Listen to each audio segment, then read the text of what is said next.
Cowboy rented a house for one night, but found out an Apache woman had been hiding there for weeks. The latch was wrong. I noticed it before I even got my boot across the threshold.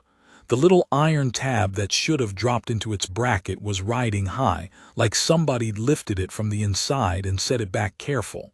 Not careless. Careful. There's a difference.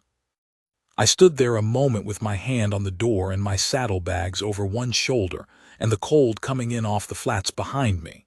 It was late October, the kind of night where the dark has weight to it. The man in Ridgefield, Garner his name was, a pockmarked little man who ran the dry goods store and apparently owned half the properties in the county. He told me the house had been sitting empty since June. His wife's cousin had ranched out here and gone back east when his lungs gave out. Nobody'd been near it. But somebody'd been near that latch. I pushed inside. The smell hit me first. Not rot, not emptiness. Emptiness has a particular smell, chalky and still. This was something else, something alive. Wood smoke so faint I almost talked myself out of it, but there it was, clinging to the low ceiling. And underneath that, something cooked, maybe 2 days past. I set the saddlebags down quiet, didn't reach for the Colt yet, just stood and let my eyes move. The main room was small. A table, 2 chairs, a dry sink with a cracked basin. The fireplace cold now, ash in it but not much, somebody'd swept it close. A window on the west wall with its shutter latched. A door at the back that I figured for a storeroom or a lean-to. That back door had a strip of light under it. I crossed the room in 4 steps and put my hand flat on the door and opened it. She was against the far wall with a skinning knife at her side and her eyes on me like I was the last thing she'd been waiting for. Not afraid. Not quite. Alert the way a hawk is alert, that particular stillness that is not calm, that is something a long distance past calm, on the other side of it. Apache I knew right away. I'd ridden enough of the territory to know. The set of her face, the way she held herself, the moccasins. She was maybe 35, maybe a hard-lived 28. It was difficult to tell in the lamplight, a small clay lamp she'd made work from what looked like rendered fat. Clever. She had a bruise along her jaw that was going yellow at the edges, which meant it was 5, 6 days old. She had her left arm held in a way that wasn't quite right. I put both hands out to my sides flat, the way you do. She didn't move. "I'm not going to hurt you," I said in English, which probably meant nothing to her, and then I tried the little bit of Apache I had from years back, 3 words that I hoped still added up to something close to peace or no harm. Probably mangled badly, but I said them. Something shifted in her face, not relief, more like she was revising her calculation. I stepped back and left the door open and went and sat down at the table. I had hard biscuit and a strip of dried meat in my coat pocket. I put them on the table. Then I looked at the fireplace. The night was going to get cold. I built a fire. Her name, as best I could hear it and as best I could say it back to her, was something like "Enna," a sound that sat in the back of the throat in a way my tongue wasn't built for. She told me this the second night, which means I'm already ahead of myself. But I want you to understand. She did not tell me her name the first night. The first night she stayed in the lean-to room with the knife and watched the crack of light under that door, and I slept with my back to the far wall and my boots on. I'm 61 years old, and I have slept in worse circumstances with worse company. I'd take a wary Apache woman with a skinning knife over half the men I've shared trail camps with. In the morning she came out. I was at the fireplace making coffee. I'd gone out to the horse before first light and gotten my kit, and I heard the door and didn't turn around. Just poured a second tin cup and set it on the edge of the stone hearth where the warmth was and went back to stirring the grounds. She took the cup. She sat in the other chair. We drank coffee and neither of us said a thing, and the sun came up through the one unshuttered window and put a stripe of orange across the floor between us. That was the first conversation. I should tell you about myself, since this is my story to tell and you ought to know who's telling it. My name is Cal Pryor. I was born in Missouri in 1815, which makes me old in a way that surprises me some mornings when I look in a piece of glass. I ran cattle for 20 years in Texas, and then New Mexico, and then a stretch of the Arizona territory that doesn't bear naming. I had a wife, Martha, and she died of a fever when our boy was 4, and the boy Thomas went east to his mother's people when he was 12 because I wasn't a fit thing for a boy to grow up around, not back then, not the way I was in those years. He writes to me sometimes. Good letters. He's a school teacher in Ohio. I'm proud of him in a way I never could say to his face. The cattle work got thin. I did some other work. Freighting, scouting, the kind of general hired labor that a man with no particular prospects falls into. I was in Ridgefield because a rancher named Cutler owed me 3 months of wages, and I'd ridden out to collect them. And Cutler, the weasel, had skipped north on me and left his foreman to tell me so with a kind of apology that didn't include any actual money. So I had $12, a good horse named Artie's, and nothing that needed doing anywhere in particular. Garner rented me the house for $1 a night. I figured 3 nights, maybe 4, while I decided what direction to be useless in. That's the man who walked through that door. Not a hero, not a villain. Just a tired, broke, mostly honest man who knew which end of a horse to feed and which end to stay away from, and who had long since stopped expecting much from the world or from himself. I stayed 3 weeks. I'll tell you how that happened. The second morning she let me look at her arm. I'd seen her favoring it and she'd seen me noticing, and sometime between the coffee and the afternoon she came and stood in front of me with her arm extended and her chin up and her eyes saying plainly, "Look if you're going to look." So I looked. The bone wasn't broken, but it had taken a bad wrench, the kind that happens when somebody grabs an arm and throws the person attached to it. The muscle alongside the elbow was swollen and deep bruised. I'd seen it before.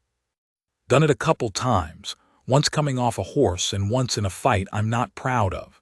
It would heal on its own given time and kept still, but she wasn't keeping it still because she was doing everything herself and couldn't afford to. I went out to Artie's and got the linen strips I kept in my kit for horse legs. She watched me wrap the arm from 3 feet away, not wincing, which told me she was either very tough or in a deal of pain she'd decided not to give anybody. Probably both. "Better," I said when I was done. She said something I didn't understand, but she flexed the wrist carefully and nodded once. Not thank you, more like adequate. That evening I went into town. I told Garner I'd be staying on a while and gave him another week's rent. He looked at me sideways. I think he was trying to figure out whether I had money enough to be worth accommodating. I bought supplies: cornmeal, salt, dried beans, some tallow, a cabbage that had seen better days. When I got back to the house she was at the table and she'd done something with the lamp that made it burn cleaner. I put the supplies on the dry sink. She looked at the cabbage. I shrugged, best they had. She said something, and it might have been a comment about the cabbage, or it might have been something else entirely. Then she took the cabbage and a knife and began cutting it, and that was settled. The arm improved. The bruise on her jaw faded to nothing in about 10 days. I never asked about either of them, how they'd come to be, I mean. She didn't offer it. There's a kind of code about that, at least for me. When somebody's been hurt by another person and they're healing up and they haven't said word one about it, you don't ask. You just make sure whoever did it isn't around to do it again. On the 4th day, I found out there were people who might be. I'd ridden into Ridgefield for more supplies, and because I'd spotted sign the day before that made me want to know who was moving through the area, and in the feed store I heard 2 men talking. One of them was a county deputy, a slack-jawed man named Fellers who wore his badge like it was doing him a personal favor. The other was a rancher I didn't know. They were talking about a squaw, as they said it, who'd gotten away from a work camp up by the Calder Ranch and been missing for near a month. I bought my supplies and left. I thought about it on the ride back. Work camp. That was what they were calling it. I'd heard about those arrangements, Apache women and sometimes men taken on as labor, which was a soft word for a harder thing, and not legal in any way that anyone was bothering to enforce. What a woman came out of a place like that looking like bruised jaw, wrenched arm told me as much as I needed to know. When I got back to the house, she was on the porch. She'd been watching the road. She saw my face. I sat down on the step and she sat in the one chair on the porch, and I said slowly, "Calder Ranch. You know those men." A long silence. Then, "I know." 2 English words, clean and flat. I hadn't known she had any. "All right," I said, "you stay here." She looked at me for a long moment. I don't know exactly what she saw, a broke-down old cowboy with creaky knees sitting on somebody else's porch step. But whatever she saw, she didn't argue. "Now, I want to be straight with you about what happened next, because I didn't do anything grand. I want to be clear about that." I rode out to the Calder spread. Edgar Calder was a man of about 50 who ran cattle and sheep, and apparently on the side, ran whatever he could get away with running. He had 3 hired men and a cook, and a wire-fenced outbuilding at the back of his property that I could see from the road, and whose purpose I didn't have to guess at. I told him I'd heard he was looking for a runaway and I'd seen sign of her, and I told him where the sign went west, toward the mountains, and 3 weeks old by now. I described moccasin prints with a particular wear pattern on the right heel that I'd noticed in the mud by the creek near the house. Was there such a pattern? Yes, on the left heel, not the right. Did I switch it? I did. Calder looked at me. He had eyes like chips of gray creek stone, the kind of man who's done a lot of calculation in his life and not a lot of conscience. He said, "She's worth money, that one. Good worker. You bring her in, I'll pay you." I said I'd see what I could track. Rode west for about 2 miles so the direction was established if anyone was watching, then cut south and came back to the house from below the ridge on a game trail. She was at the window. I don't know if she'd seen me leave toward Calder's place and trusted me anyway, or if she'd been ready to run. Maybe both at once. She had that capacity. I'd already learned to hold 2 things true at once without either one canceling the other. "West," I said. "I sent them west. It'll buy time." She was quiet for a moment. Then she said 2 more words in English, and this time they were, "How long?" "Long enough," I said. "Maybe permanent, if Calder's the kind of fool who stops looking when the trail goes cold." "I think he might be." She nodded once, not gratitude, not relief, just the information had been received. The days got a rhythm to them after that. I want to be careful how I say this, because some things should be said exact and some things are ruined by being too exact. The rhythm was this. I did the things a man can do on a rented property. I fixed the chimney flashing that was pulling loose. I rehung the door on the linta that had been sagging on its pins. I patched the south wall of the linta where the wind was getting in. She cooked and she mended and she did things I didn't ask her to and didn't acknowledge in any outward way, but they were things that made the house work better, and I noticed them. We talked more as the weeks went. Not long conversations. She was careful with English and I was incompetent with Apache, though I was getting a little less incompetent. We talked about practical things mostly. The weather, the state of the firewood, whether Artie's needed to be reshod, which she looked at his hooves one morning and told me yes, and she was right. Once she asked me about my hands. I have a particular scar on the back of my left hand where a branding iron slipped when I was 22, and another on the right palm that's old enough I've almost forgotten where it came from. She held my hand and looked at both of them, not tenderly, not like that, more the way a person looks at a piece of evidence, and then she let it go and didn't say anything. Once I asked her, badly in Apache, about her family. Her people. She was quiet for a long time. Then she told me, and I didn't understand all of it, but I understood enough. Some of them were on the reservation. Some of them were not. She had been separated from a sister 2 years back and didn't know where the sister was now. I didn't say anything helpful to that. There wasn't anything helpful to say. I just sat with it, which was all I could do. On the 16th day, Fellers came. I saw the horse on the road before he got to the house, and I had time to say, "Back room, stay." She went. Fellers rode up and dismounted in that proprietary way lawmen have when they think the law is entirely their own invention. He was a big man going soft in the middle, with a brushy mustache that he seemed to feel dignified him. He had a rifle in the scabbard and a Colt on his hip, and the particular expression of a man who's been told something that makes him feel important. "Pryor," he said, because he'd been asking about me, which meant he'd asked Garner who was renting the place, and Garner had told him. "Deputy," I said, "I was on the porch. I stayed on the porch." "Hear you been out here some weeks now." "That's right." "You know what we're looking for." "I do. Told Calder I'd send him word if I found sign. Nothing yet." Fellers looked at the house, looked at the curtain on the window. She'd put up a piece of cloth some days back for the window that had been bare. "Mind if I take a look inside?" I said I'd prefer you didn't. Man's rented house is his house. "Got reason to think." "You got reason to think I'm harboring a runaway that was being worked against her will on a property that has no legal standing to hold her. Then you go get a judge and a piece of paper and come back with both. Till then, I'd appreciate you off this porch." He stared at me a long time. Men like Fellers do a lot of staring. They figure it's a tool. I looked back at him. I didn't have anywhere I needed to be. "You're making trouble, Pryor." "I expect you're right," I said. He got back on his horse. He rode back the way he came, and I watched until the road was empty, and then I watched a while longer.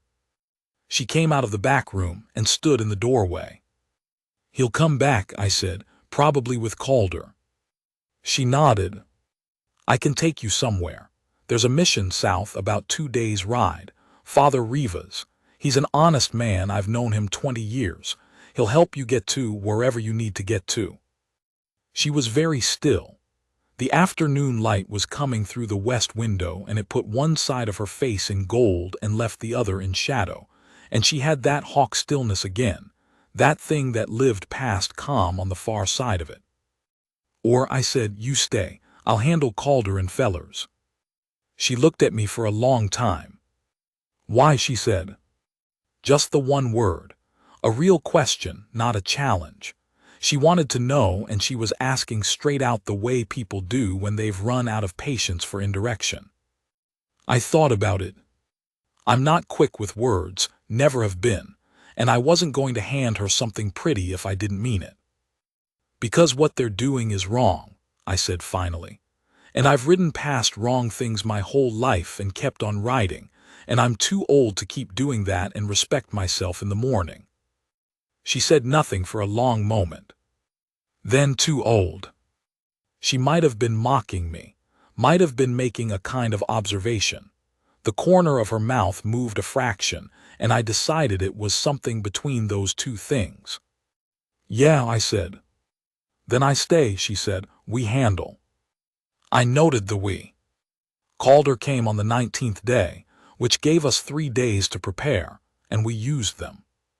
I went back to Ridgefield, and I saw a man named Elias Cord who'd been practicing law in the territory for 30 years, and who I'd met once before through a mutual acquaintance, and who I knew by reputation to be the kind of lawyer who was still a lawyer when it was inconvenient to be.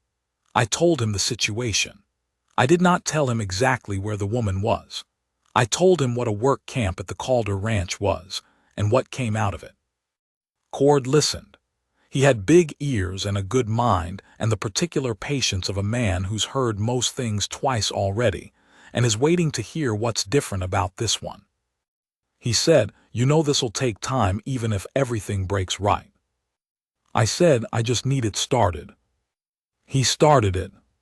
Filed a complaint with the territorial court about conditions at the Calder operation, citing specific violations under terms that would, he said, make any claim Calder had on the woman legally untenable while the matter was open. It was a long shot. It was also in motion, which is different from nothing. On the property, she and I worked. She showed me how she'd been getting water without going to the main well. There was a seep behind the ridge she'd found in the first week, which explained how she'd survived a month without anyone seeing her. Smart. She'd been surviving a long time on smart. I cleared a field of fire from the porch to the road. Not a lot, just the brush that would give cover to a man coming in on the south side. She raised an eyebrow at this, and I explained, with gesture and the small Apache I had and the small English she used, that I wanted to see whoever was coming well before they got close, and I wanted them to know they were seen. Sometimes that alone is enough. We moved her belongings, which were not many, from the lean-to room to the main room. I didn't suggest this. She decided it on her own, one afternoon, and I came in from splitting wood to find her folded blanket in the corner by the fireplace and her knife on the shelf, where I could see it, and her clay lamp on the table, and she was cooking at the fire as if this arrangement had always been so. I split more wood. I didn't say anything about it, but I noticed. Calder came with Fellers and 2 of his hired men, mid-morning. 4 horses on the road. I was on the porch with my coffee and my rifle across my knees. She was inside. She'd been inside when I asked her to be, which was not something I took for granted, and which told me she was trusting my read of the thing more than her own instinct, and I understood that was not a small thing to give a man. Calder was what I expected, big, red-faced, a man who'd gotten used to his size doing his talking. He rode up and stopped 20 feet out, which was less distance than I'd have liked, and he looked at the cleared sight lines, and I saw him notice them. "Pryor," he said, "you know why I'm here." "I do. I want the woman. She's my property, my employee, call it what you want, she owes me." "She doesn't owe you a thing," I said. "And she's not here. My men'll take a look. Your men step off those horses. I'll put them back on sideways." He stared. Fellers stared. The 2 hired men looked at each other in the way hired men do when they're calculating whether this particular dollar is worth the particular risk. "You're one man," Calder said.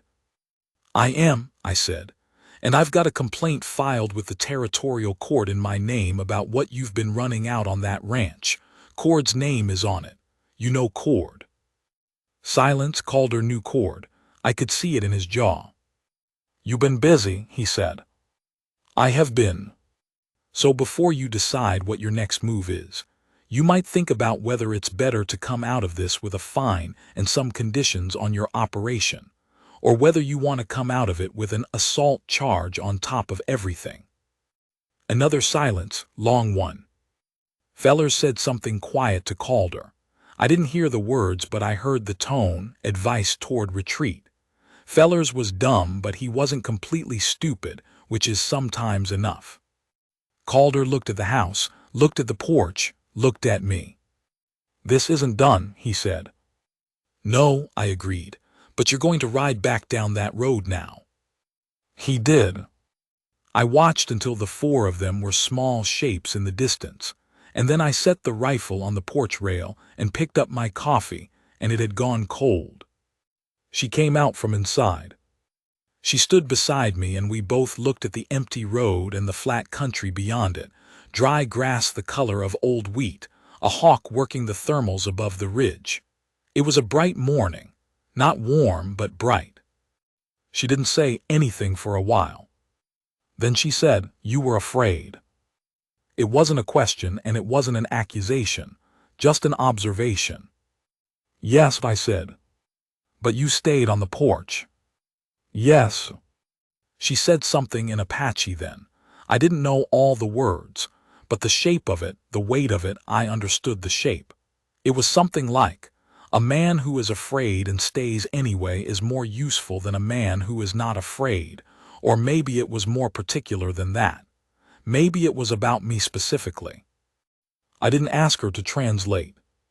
Cord sent word 2 weeks later that the territorial court had issued a summons to Calder and that pending the inquiry, any claims on the woman, any claims at all, were suspended. It wasn't a final resolution. Those take months, sometimes years in the territory. But it meant Calder couldn't move on her without consequences that would find him, and a man like Calder, for all his bluster, was fundamentally a man who did cost-benefit calculations. She knew the territory better than I did. She'd been moving through it for years.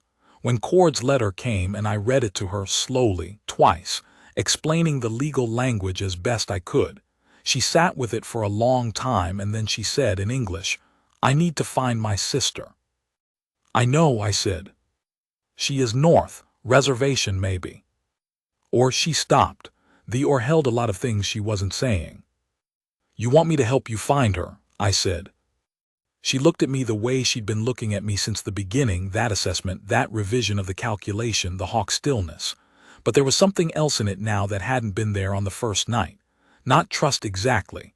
More like the accumulated weight of small true things, the coffee, the wrapped arm, the road to Calder's going in the wrong direction, the porch, the cold coffee on a bright morning. "Yes," she said. "I'm going to skip ahead now, because the finding of her sister is a long story and part of it is hers to tell and not mine. What I can tell you is that we found her. She was on the reservation at San Carlos, living. Not well, but living. And the reunion between those two women was something I will not describe because it was not mine to watch. So I stepped away and gave them the distance a person is owed in a moment like that. What I will tell you is what happened when it was time to decide what came next. The sister, her name was something I could not come near to pronouncing, had a child, a little girl of maybe 3. The child had the same hawk eyes as her aunt. I don't know if that's family or I'm just seeing a pattern I want to see.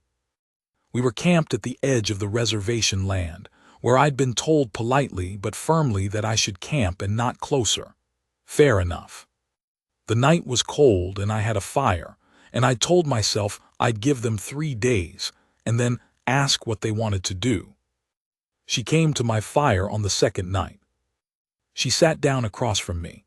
The fire was low. The sky was full of stars the way it gets in the high desert, almost too many, like whoever made it was showing off. She said, "My sister will stay here. She has people here." I nodded. "I will not stay here." I looked at her across the fire. "No," I said, "it wasn't a question. The work I did at that camp, what they made me do," she stopped, started again. "I have been a person that other people moved here, moved there. I am done being moved." "I understand that. You move where you choose," she said. It wasn't envy. It was a statement about a condition she intended to match. "I do," I said. "For all the good it's done me, yes." The corner of her mouth again, that almost thing. "I will ride north from here," she said. "There are people I know north, ones who are not on the reservation. I know the country." "You do?" I said. She did. We sat with the fire for a while.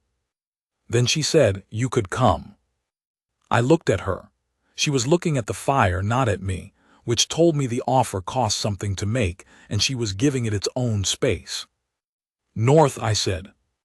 "There is work there. You work. I have seen this." I thought about Thomas in Ohio writing me good letters. I thought about $12 and a collected debt, and a direction I hadn't had. I thought about the latch on a door, set careful from the inside, and a woman with a knife and eyes like a hawk, and the kind of survival that teaches you things most people never learn and some people spend whole lifetimes trying to learn. "What kind of work?" I said. "Horse work. There is a man named Daco who has horses, good horses, and no one who speaks both. You speak both." "Badly," she added, and the corner of her mouth moved again, "but both." "My Apache is terrible," I said. "Yes," she agreed, "but it gets less terrible." That struck me somewhere I hadn't expected. Less terrible. When I was 30, that wouldn't have been enough. When I was 40, it might have made me laugh. At 61, sitting across a fire from a woman who had survived a dozen things that should have ended her, and was sitting here telling me my Apache was getting less terrible. It was about the finest thing anyone had said about me in years. Maybe longer. "All right," I said. She nodded. "Sleep," she said. "We ride early."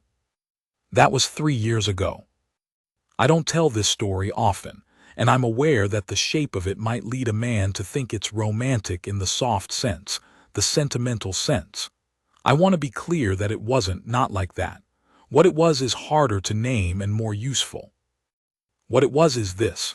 For most of my life I'd been a man in motion, not going somewhere, just in motion. Moving because stillness felt like failure, working because stopping felt like admitting something, riding away from things rather than riding toward. That's a particular kind of life and it has its uses, but at a certain point the uses run out, and you're just a man with sore knees and a horse, and a direction picked by default.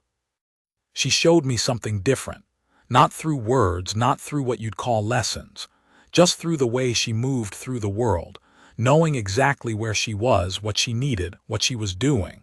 That hawk stillness. The patience that wasn't passivity, it was knowledge. Knowing when to wait and when to move, and the difference between the two. The horse work with Daco was real work, hard work. I won't pretend otherwise. The people up there had little enough reason to trust a white man, and a couple of them had plenty of reasons not to. And I was useless in ways I had to learn to tolerate, which is not easy for a man who's been competent at most things for 40 years. But the horses were good. Daco was a fair man once he decided I wasn't an idiot, and my Apache got, as she had predicted, less terrible. She checked on me sometimes, that's how I'd put it. Not hovering, not anything like that. But if I was coming out of something badly, a day where the language barrier had been a wall instead of a door, or a day where some old grief had snagged in me without warning the way they do, she would find occasion to be nearby. Hand me a cup of something. Sit for a while, not say much, but present. I knew what that cost her. I'm not oblivious. A woman who'd been moved against her will for long enough to have learned to live in other people's rented houses without being seen, for her to choose to be present, to choose proximity to a person, was not a small thing. It was a considered thing, a decided thing.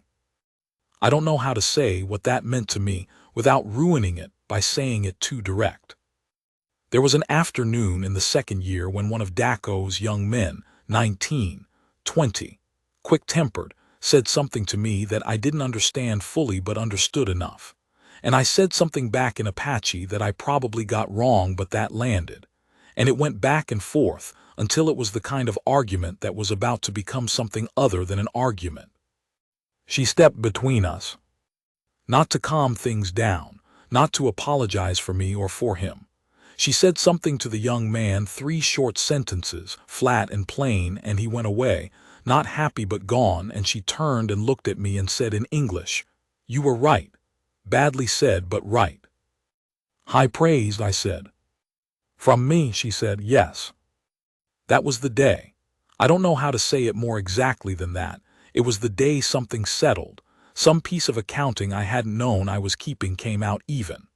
A woman with every reason to trust no one, who had watched me from behind a crack of lamplight, who had handed me a skinning knife's worth of testimony in the way she held herself that first night.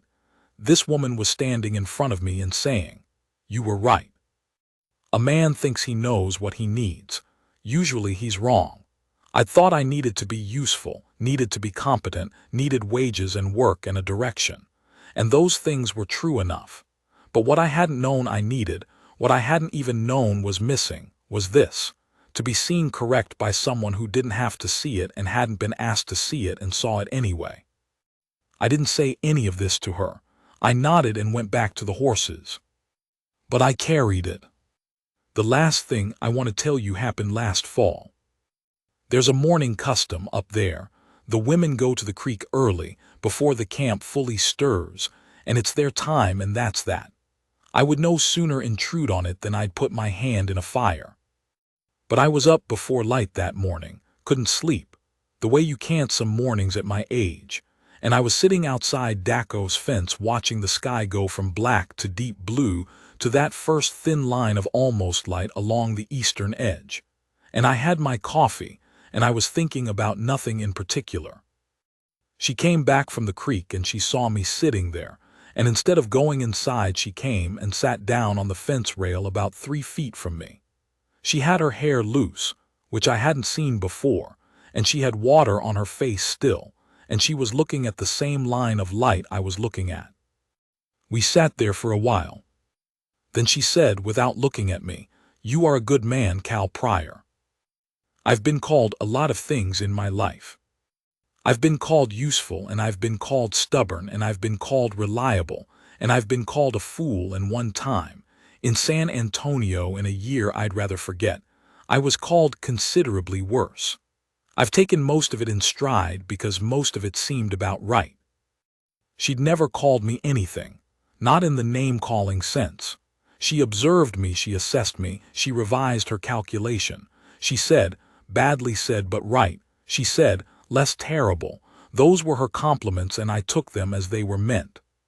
But that morning, on the fence in the almost light with her hair loose and the creek water still on her face, she said those words in English because she wanted to be sure I understood them exact, and there was nothing in her voice but plainness, and plainness from her was the same as anyone else on their knees.